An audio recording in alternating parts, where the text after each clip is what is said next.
매일 아침을 뉴스로 깨웁니다. 신율의 출발 새아침. 오늘이 메르스가 우리나라에 출현한 지 한 달째 되는 날이라고 합니다. 그동안 정부는 숱한 실수와 잘못된 예측을 남발하면서 국민들의 신뢰를 잃어갔는데요. 그래도 이런 상황 속에서 이나마 상황을 유지할 수 있었던 것은 대한민국 의료진들, 그러니까 대한민국의 간호사와 의사들의 헌신적인 노력 덕분이라는 생각입니다. 그리고 이 메르스는 대한민국 정치인들의 리더십에 시험대 역할도 있습니다. 이런 정치인들 중에 눈에 띄는 인물 중에 하나, 새누리당 김무성 대표라는 생각입니다. 김무성 대표는 손주들과 이른바 순댓국도 같이 먹으면서 국민들의 불안감을 나름 줄이고 눈에 띄지는 않지만 지금 필요한 것이 어떠한 것인가를 나름 찾아서 해결하려는 노력을 보였다고 생각이 됩니다. 어제 있었던 헌혈 행사도 그중에 하나였었다고 할 수 있는데요. 물론 김무성 대표는 지난 재보선 때 말라리아 위험적인 강화도를 찾았기 때문에, 그리고 지금 약을 복용하고 있다는 이유에서 헌혈 부적합자 판정을 받기는 했지만, 이런 모습은 나름대로 국민과 생각을 같이 하면서 느끼려고 노력한다라는 그런 행보였다는 점에서 평가받을 만하다는 생각입니다. 우리가 지금 필요한 정치는 이념적 선명성을 내세우면서 국민들을 계몽시키려는 그런 정치라기보다는 국민들과 함께 생각하는 정치라는 사실, 지금 정치권과 정부는 잘 되새겨야 할 시점이라는 생각입니다. 신율의 출발 새 아침, 오늘 순서 시작합니다.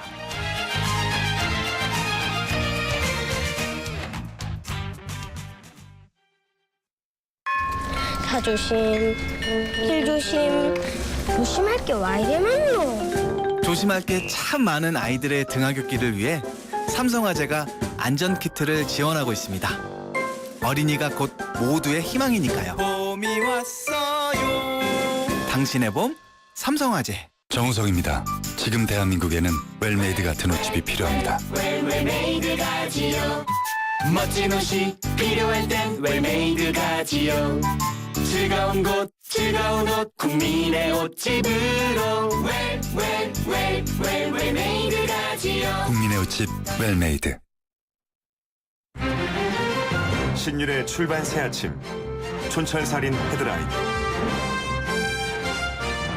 촌철살인 헤드라인, 오늘도 이숙현 시사 칼럼니스트 함께하겠습니다. 어서 오십시오. 네, 안녕하세요. 자, 오늘 헤드라인 먼저 간단하게 정리해보죠. 네, 메르스 확진자가 165명으로 늘었고요. 사망자도 23명으로 늘었습니다. 메르스에 걸린 남편에 이어서 부인이 보름 차이로 잇따라 숨지는 일이 발생했습니다. 현재까지 감염된 의료진이 의사 5명과 간호사 11명을 포함해서 총 16명으로 늘어났고요. 전체 확진자 가운데 병원 관련 종사자만 30여 명에 이른 것으로 파악되고 있습니다. 황교안 국무총리 후보자에 대한 임명동의안이 어제 국회 본회의를 통과했습니다. 오늘부터 시작되는 국회 대정부 질문에서 혹독한 신고식이 예상되고 있습니다. 추경 소식입니다. 일부 보도에 따르면 정부가 메르스 확산에 따른 경제 충격을 완화하기 위해서 10조 원 규모의 추경을 편성하기로 했다라는 보도가 나왔습니다. 최소한 15조 원 정도가 될 것이라는 관측이 나왔지만 재정적인 부담을 고려했다는 얘기입니다. 오는 27일부터 서울시 지하철과 버스 등 대중교통 기본요금이 인상됩니다. 지난 2012년 이후 3년 4개월 만인데요.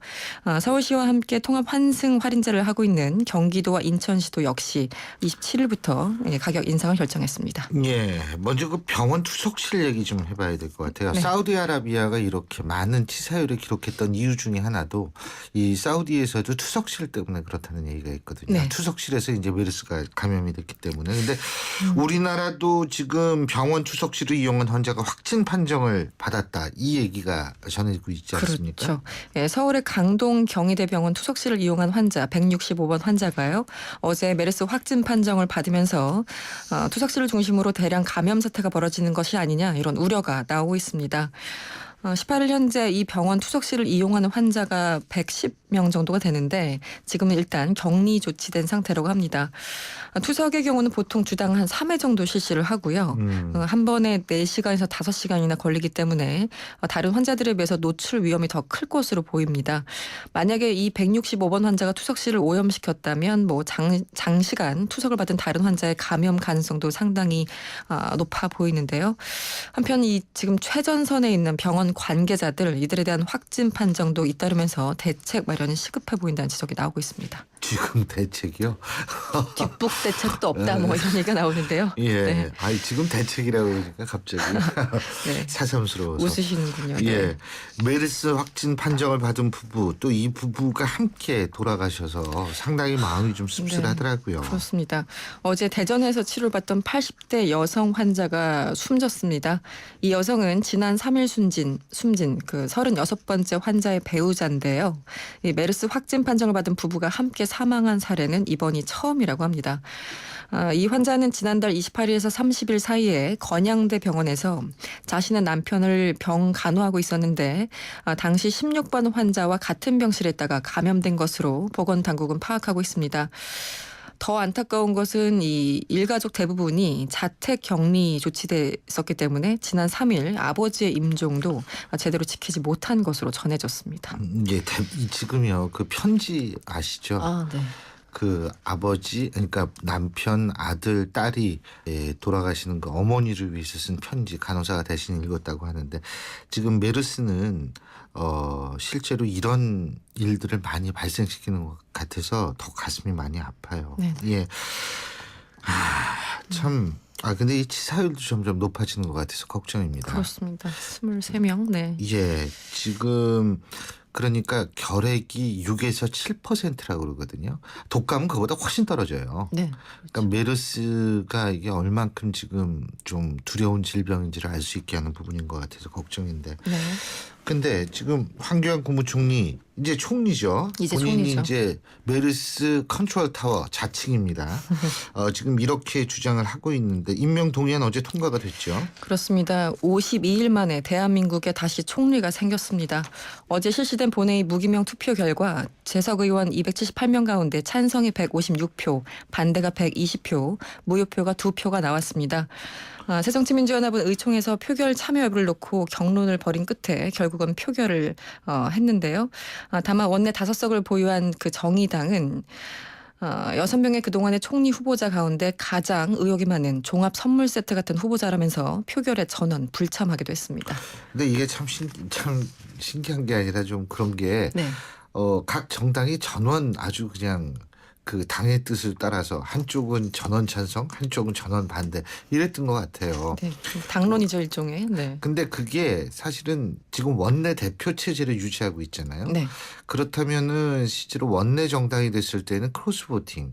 그러니까 의원들 개개인에 있어서 이 소신에 따라 투표하는 이런 것들이 활성화돼야 되는데 이 모습을 보면서 뭐 정책 정당일 경우에는 가능합니다. 네. 유럽 정당들이 대부분 그런데 이걸 보면서 야 이거 뭐 원내 정당하고 원내대표 드는데 이거 진짜 말로만이구나라는 생각을 어제 다시 한번 느끼게 되는 부분이었어요. 네.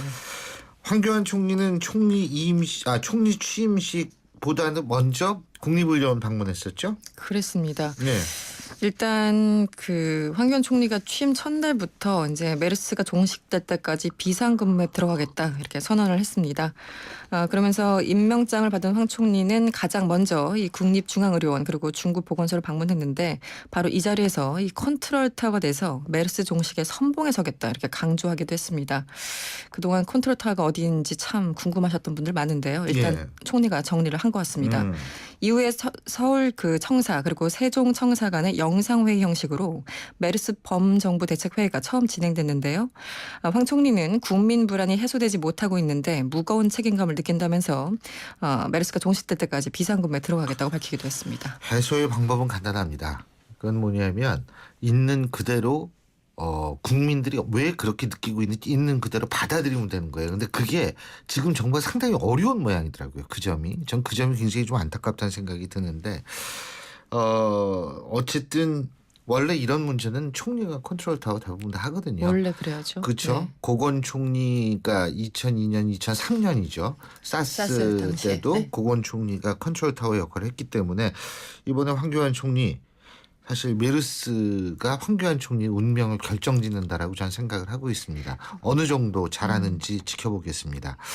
자, 그리고 이 국회법 개정 국회법입니다. 엄밀히 얘기를 한다면 네. 자꾸 수정이기 때문에 많은 언론들이 국회법 개정 아니라고 얘기를 하는데 이거는 아닙니다. 지금 다시 개정하자는 얘기가 아니기 때문에 네. 개정 국회법이 여전히 강제성이 있다. 지금 새누리당 김무성 대표가 이렇게 얘기를 하면서 좀 분위기가 묘해지는 것 같아요. 그렇습니다.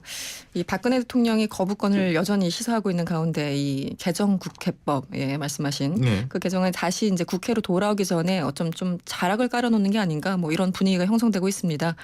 김무성 대표는 어제 기자들과 만났는데요. 이 정부로 이송한 국회법 개정안에 강제성이 있다고 보는 게 대세다 이렇게 주장을 했습니다.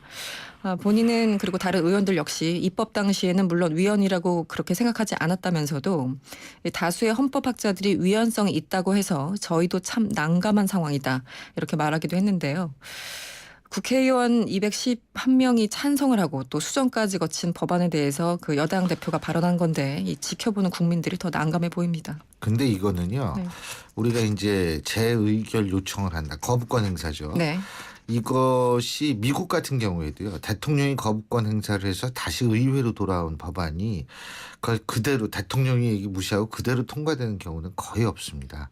어떻게든 그러니까 수정을 거친다는 수정을 말씀이신 거치든 폐기가 되든 부결이 되든 뭐 하여간 그거는 왜 그러냐면 실제로 그렇게 해봤자 지금 타격을 받는 거는 정치권과 이 권력 측 이 양쪽이 모두라는 생각이 깔려 있기 때문에 그거는 사실 굉장히 어려운 일이고 제가 볼 땐 그런 의미에서 김무성 대표가 지금 이런 얘기를 하는 것 아닌가 이런 생각을 하거든요. 네. 근데 어쨌든 거부권 행사 그거 만일 국회에서 제의해가지고 그거 그대로 통과시켜 버리면 그때는 아마 상황이 굉장히 걷잡을 수 없이 될 확률도 있어요. 거의 뭐 입법부와 청와대 간의 전면전 상황이 되겠죠. 전면전 해가지고 자기들끼리 싸우면 문제 간단한데 네. 그렇게 되면 이제 나라가 굉장히 혼란스러워지는 거죠. 네, 뭐 마비되겠죠. 당분간 또 그런 상황. 그래서 되면. 이제 네. 아마 그런 생각. 미국도 사실 그런 측면이 많거든요. 그래서 이런 부분을 우리가 잘 좀 눈여겨봐야 될 거란 생각이 듭니다. 네. 예, 오늘 말씀 잘 들었습니다. 고맙습니다. 네, 감사합니다. 예, 지금까지 이숙현 시사 컬럼니스트였습니다. 지금 7시 26분 02초 지나고 있는데요. 지금 교통 상황 알아보겠습니다. 박호영 캐스터. 네, 신율의 출발새 아침 교통정보입니다. 오늘 오후에 소나기 예보가 있는데요. 우산은 챙기셨는지 모르겠습니다. 도로 위로는 갑작스러운 소나기처럼 갑작스러운 사고로 곳곳이 좀 어려워졌는데요. 먼저 한강대로입니다. 서울역 쪽 가는 길 용산역 앞 교차로에서 사고가 있었기 때문에 부근 지체고요. 경부고속도로 서울 쪽으로 달래내 고개 부근 1, 2차로에 사고가 있었는데 조금 전에 사고 처리는 마무리됐습니다. 하지만 여파가 좀 많이 미쳐서 뒤쪽으로 판교 이전 부터 달래내 고개까지 밀립니다. 서울 외곽순환고속도로 판교에서 구리 쪽으로는 판교 부근 3차로에 화물차가 고장으로 서 있기 때문에 부근 주의하셔야겠고요. 아직까지 3번 국도 광주에서 성남 쪽으로는 중대동에서 갈마터널까지 정상속도 올릴 수 있겠습니다. 신율의 출발새 아침 교통정보였습니다.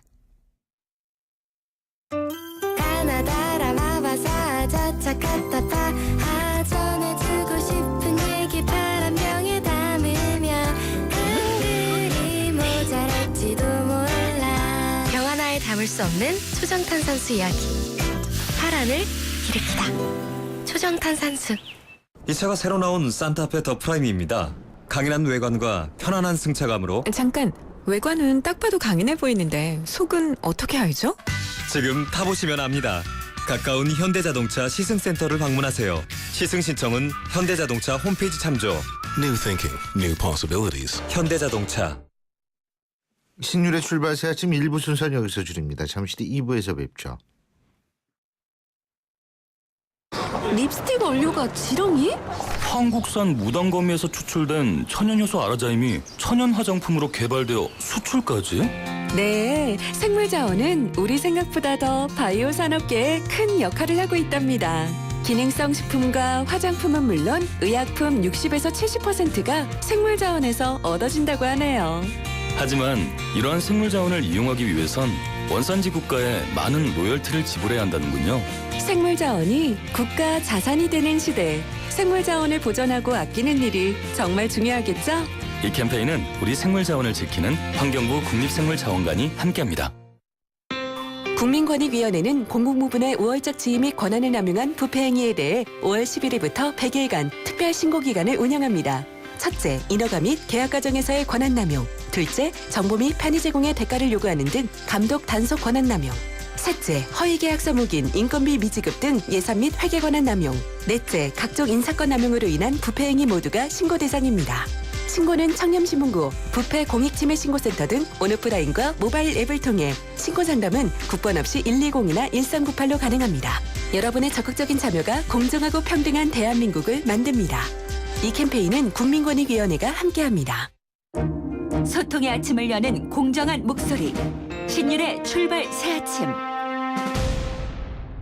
신율의 출발 새 아침 2부 순서 광고 듣고 시작합니다. 유호정 씨, MG 새마을금고는 어떤 금융이에요? 한결같이 당신만 바라봐주고 애인같이 당신만 사랑해주고 가족처럼 늘 당신 곁에 있어주는 아, 오직 나만 바라봐주는? 맞아요. MG 새마을금고는 당신만 바라보는 당신바라기 금융이에요. MG 새마을금고. 인생의 동반자는 좋은 플러스가 되죠. 우리 몸에도 좋은 플러스가 있습니다. 최불암 씨는 새로 나온 인사돌 플러스로 바꿨습니다. 잇몸 속은 잡아주고요. 겉은 지켜주고 아주 효과적인 인사돌 플러스. 붓고 시리고 피나는 잇몸을 건강하게 인사돌 플러스. 새로 나온 인사돌 플러스. 잇몸에 좋은 동반자죠. 오피스텔 원룸 투룸 구하고 싶다면 선택방 후 방문. 사진으로 미리 보고 알짜만 찾아가고 싶다면 방구하는 절대 공식. 선택방 후 방문. 직방. 신율의 출발 새 아침. 예, 2m 밀접 접촉을 해야 감염이 된다. 이거 맨 처음에 초기에 정부 이런 얘기 했었죠. 그리고 공기로는 전염되지 않는다. 이런 주장 아직도 하고 있는데요. 그런데 어제 이런 주장에 대해서 정면으로 반박하는 내용의 연구 결과를 발표하신 분이 계십니다. 물론 여러분들이 여기서 꼭 기억하셔야 될 것이 연구 결과는 이것이 곧 사실을 의미하는 것은 아니다. 그렇기 때문에 연구 결과는 검증을 거쳐서 그 이후에 어느 정도 받아들일 수 있는 그런 것으로 우리가 또 된다 이런 측면인데요.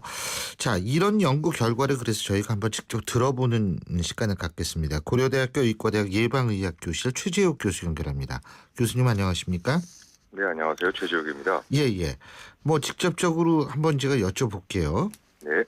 지금 메르스 바이러스 같은 경우에 공기 전염은 없다. 지금 이러한 것들이 그 방역 당국이나 정부죠. 네. 이 의료 그러니까 이 의학자들의 전반적인 얘기인 것 같은데 공기 전염 가능성이 있다고 분석을 하셨죠? 예. 네네. 조금 부연 설명드리겠습니다. 예. 제가 연구 결과에서 말씀드린 내용은 용어가 조금 이제 정확하게 해야 될 필요가 있습니다. 공기 감염이 아니고요. 예. 공기 전파에 의한 확산을 저희가 말씀드린 거고요. 그 공기 전파에 의한 확산 가능성이 크다라는 얘기고요. 예. 공기 감염을 의미하는 건 아니고요. 또 하나 한 가지. 잠깐만요. 네네. 공기 전염, 공기 감염과 공기 전파에 의한 확산 어떤 차이가 있는 거죠?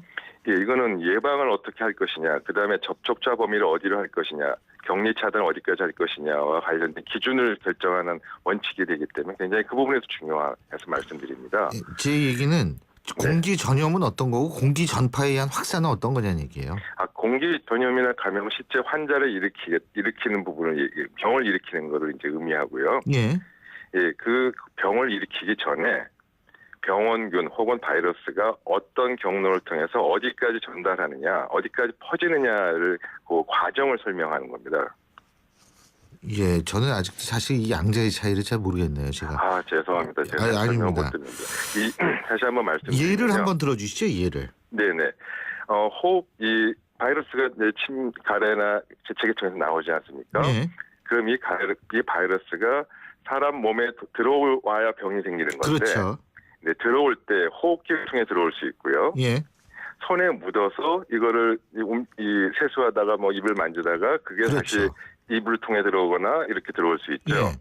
네, 그 들어오는 전 과정이 어떻게 되는지를 정확히 파악을 해야 그렇죠. 어디에서 바이러스를 차단할 수 있는지 또 그 과정에서 어디까지 오염이 됐는지를 확인할 수 있지 않겠습니까? 예, 그렇죠. 네, 그 전 단계가 그 전파가 어디를 통해서 하느냐, 공기 매개로 가느냐, 접촉 매개로 가느냐, 혹은 공기 매개, 접촉 매개가 복합적으로 가느냐가 판단하는 부분을 제가 말씀드린 거고요. 예. 그렇다면 일반 감기 같은 경우에 공기 전염된다 그러는 경우가 있잖아요. 네, 그죠? 맞습니다. 예. 그러면은 이거는 어떤 과정을 통해서 되는 거예요? 통상적으로 두 가지 다 공기 있죠. 전염되면은 예, 공기 매개에 의한 전파가 돼서 사람 몸에 들어오는 것하고 예. 접촉에 의해서 손에 묻어 들어오는 것하고 두 가지가 다 있죠. 예, 공기, 접촉 두 가지가 다 있다 이 말씀이시죠. 그러니까 네, 맞습니다. 제가 왜 그러냐면 뭐 이게 말장난 같기도 하더라고요. 뭐 에어로졸이 뭐 어떻게 돼서 말이에요. 에? 뭐 그게 뭐 이 입자가 공기를 떠다녀 가지고 사람한테 이렇게 전염이 된다. 그래서 이거는 공기 전염이 아니라 이거는 비말 전염이다. 뭐 이런 얘기를 하더라고요 지금. 예. 네. 근데 저는 어차피 그거 교수님 말씀대로 하면 공기를 통해 가지고 공기 매개체 아니에요 그게? 예, 당연히 맞는 얘기, 지금 하신 말씀 그대로고요. 저도 그 점을 지적한 거고요. 치료의 관점에서는 똑같습니다. 아무런 상관은 없습니다. 예. 지금 저희가 어떤 초점에서 말씀드리냐면, 예. 이 전파를 차단해야 되는데, 예. 지금 환자들이 전파를 차단한다고 격리자를 계속 관리했는데 불구하고 격리자 범위에서 환자가 나오지 않습니까? 예. 그럼 격리자를 어디까지 할지 기준을 정한 게 접촉에 의해서 되는 것만 한정하면은 2m라는 것밖에 한정할 수가 없습니다. 그런데 공기를 통해서 전달이 돼서 2m가 아니라 5m 범위까지 벗어나는 경우에는 공기 매개에 의한 전파로 생각을 해야 되는데 그 경우를 도입하면 이 모든 것이 설명되지 않습니까? 지금 2m 범위 내에 응급실 밖에서도 지금 뭐 감염자가 나타나고 있으니까요. 네네. 그래서 이 부분은 그 부분에 대한 가능성을 확산에 대한 어딜 차단해야 되는 가능성을 초점 맞춰서 설명드린 거고요. 이거는 사실 어떤 제가 실험을 통해서 연구 결과라는 게 아니고요. 이미 미국 CDC, 사우디아라비아가 이 메르스가 발병했는데 사우디아라비아 CDC, 유로피안 CDC는 이제 질병관리본부죠. 네, 거기에서 이런 가능성을 다 언급하고 있고 그런 공기 매개에 의한 전파가 중요하니까 차단 범위를 이거에 따라 어디까지 정하고 환경 관리를 또 해야 되지 않습니까? 확산도 막아야 되니까 환경 관리는 오염 관리는 어디까지 하려 다 이 부분 다 정해놨습니다. 인정하고. 예, 근데요, 그게 지금 교수님 말씀 들어보니까 이런 생각이 드는 게, 뭐 미국에선 기침 한 번 하면은 이 입자가 60m까지 간다. 네네. 뭐 이런 얘기까지 있더라고요. 사실은. 이미 보고가 다 돼 있고요. 그죠? 그런 보고를 반영해서 지금 그런 것들 다 정해진 겁니다. 그러니까 사실은 이게 비말 감염이냐 공기 감염이 아니다 이렇게 주장하는 게 만일 60m가 많다면 사실은 아무리 공기 감염이라고 하더라도 그게 뭐 3km가 날아가고 이런 건 아니잖아요. 당연히 아니죠. 그러니까 사실은 저는 그게 굉장히 궁금했는데 교수님 말씀이 그것이군요. 근데요, 제가 이제 요 얘기를 한 가지만 말씀을 드리겠습니다. 이재갑 한림대 감염내과 교수 같은 경우에는 병원에서는 바이러스 배출량이 많을 경우에 환자의 재채기나 기침으로 바이러스 배출량이 많을 경우에는 손잡이나 의료기기 등 환경이 오염된 상태에서 간접 접촉이 이루어지기 때문에 감염될 수 있다. 이 주장도 하거든요. 이것도 틀린 얘기는 아니죠. 네, 당연히 그 중에 맞죠. 하나죠. 그 중에 하나죠. 그 중에 하나입니다. 다만 제가 말씀드린 그거는 그 중에 하나고요. 네. 그거 이외에 지금 공기 매개에 의한 감염에 대한 부분을 추가해서 고려해 달라는 겁니다. 왜 한 가지만 고집하느냐라는 부분에 대해서 정부 당국에게 얘기하는 거고요. 네. 이미 미국 CDC도 미국 질병관리통제본부도 이 부분 당연히 직접 접촉에 의한 문고리나 이런 부분에 대한 것들을 강히 중요시하기 위해서 그건 당연히 인정했고요.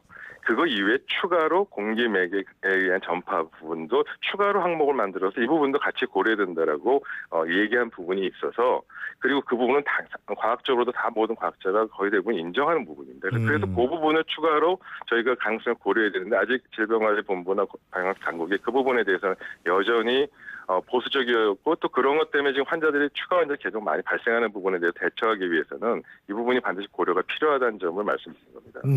예. 뭐 자연과학이나 사회과학이나 사실은 우리가 이 학문을 접근하는 과정에서 어떤 이 가정에 우리가 어떤 가정이나 카테고리에 집착을 하다 보면 사실은 그 사안이 제대로 보이지 않지 않습니까? 그러니까 모든 하이포테시스에서 이게 좀 자유롭게 된 상태에서 접근을 해야만 사안이 제대로 보이는데 지금은 너무 메르스는 이렇다라는 그 카테고리에 딱 정해놓고서 거기에 모든 걸 다 끼워 맞추려고 하는 느낌을 많은 국민들이 받을 수 있을 겁니다. 예? 매우 저도 안타깝습니다. 질병에 대한 연구가 이게 잘 이루어져서 과학적 증거가 명확하면 논란이 있을 이유가 없습니다. 그렇죠. 신종 감염성 질환 같은 경우는 uncertainty, 불확정성이 많고 연구가 아직 안 돼 있지 않습니까? 예. 그런 면에서 이런 불확실성을 어떻게 처리할 것이냐는 학문적으로는 연구되면 됩니다. 근데 지금은 당장 사안이 시급하지 않습니까? 예. 그리고 뭔가 바로바로 조치를 해야 됩니다. 그런 경우에는 사전 예방 대응의 원칙, 프리코셔너리 프린시플이라는 원칙에 따라 지금에까지 현재 최선의 연구 결과를 바탕으로 오늘 상황에 최선의 사전 예방의 모든 가능성을 고려해서 원칙을 한다는 건 WHO도 공식 입장입니다. 그래서 저희가 지금 말씀드린 거는 학문적으로 나중에 입증이 되고 안 되고는 과학적 입증은 나중에 일이더라도 나중에 지나고 나서 이게 보니까 그게 아니었네 라고 과학적에서 미안합니다라고 얘기하면 안 된다는 거고요. 그래서 이런 예방관리 업무에 있어서는 특히 아까 말씀드린 사전 예방 대응의 원칙에서 가능성의 부분을 충분히 고려해서 사전적으로 대응하는 것이 예방관리 업무의 핵심입니다. 예. 그래서 그런 부분에 대해서 이런 부분을 충분히 고려하는 것은 기존의 과학의 확인이 꼭 확증이 돼야 되냐 안 되냐 부분하고는 별개로 생각해 주셨으면 좋겠습니다. 그게 이제 또 중요한 것이 뭐냐면 지금 언론에서 전문가 찾는다고 막 그러거든요. 근데 그 대부분 감염내과 교수님들을 많이 찾으시는데 감염내과 교수님들 같은 경우에는 메르스를 치료하는 데에는 중요한 역할을 하시는 분이지만 격리하고 이것을 어떻게 더 확산을 방지하는 건 예방의학 쪽 소관 아닌가요? 그 점은 참 제가 예방의학을 하는 입장에서 말씀드리기 곤란합니다. 어려운 점이 있습니다만 지금도 일선에서 제일 치료에 밤낮을 가리지 않고 사투를 벌이시는 분이 또 감염내과 교수님들입니다. 그렇죠. 그래서 그런 부분에 대해서 제가 비난을 하거나 이런 어떤 입장을 표현할 건 아니지만 지금 앵커님 말씀하신 내용에 대해 부분에 대해서는 저도 일정 부분 동감합니다. 예, 그러니까 언론에서는 이게 감염내과 예방의학 이거 구분을 잘 못해서 아마 그런 현상이 나타나는 것 같은데 그리고요 또 한 가지는 뭐냐면 지금요 방호복 문제가 나오고 있거든요. 지금 아까 감염내과 의사분들이 사투를 벌이고 있다. 맞습니다.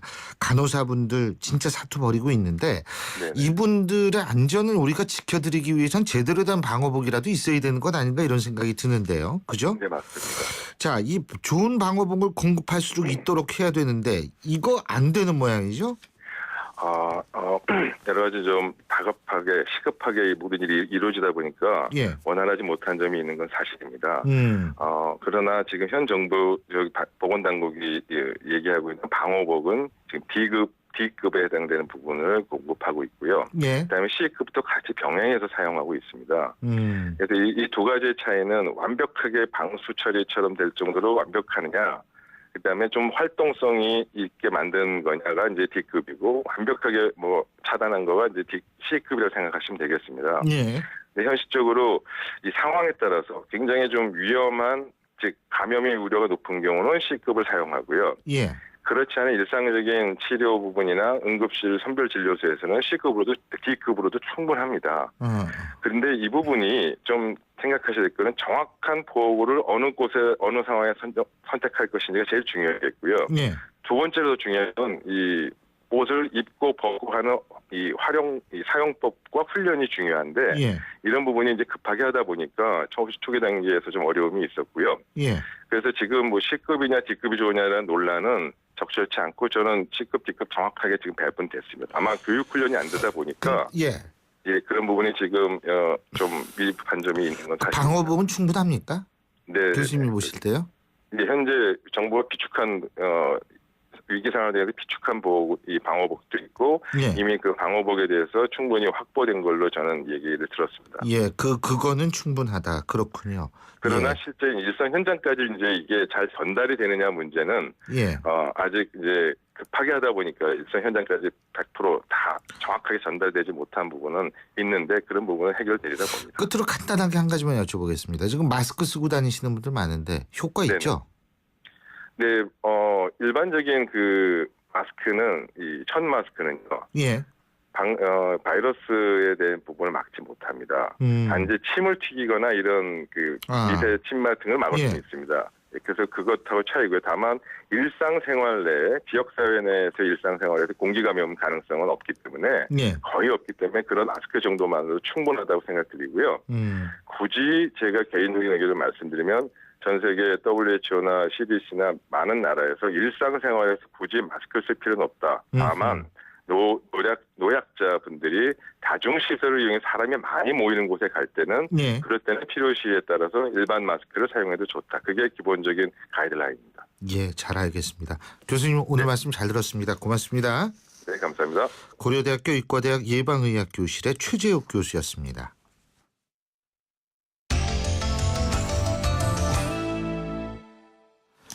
예, 이번에는 메르스 감염이 됐다가 완치되신 분을 만나보겠습니다. 완치자시죠? 우종화 씨 전화 연결돼 있습니다. 안녕하십니까? 네, 안녕하세요. 예, 언제 퇴원하셨어요? 네, 어제 오전에 했습니다. 아이고, 어제 오전에 최근에 하셨나요? 얼마나 계셨어요, 병원에? 저달 한 29일쯤에 입원을 했으니까 한 20일 정도. 20일 정도 계셨군요. 네. 어쨌든 정말 다행이고요. 예.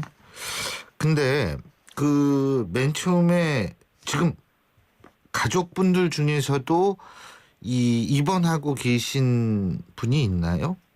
예, 집사람이 아직 입원해 가 있어요. 예. 국립의료원에. 예. 그럼 부인도 지금 부인 되시는 분도 확진을 받으신 건가요? 예, 예.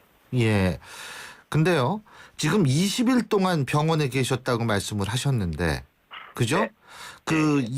병원에 입원하셨을 당시에는 어떤 상황이었길래 입원을 하신 거죠?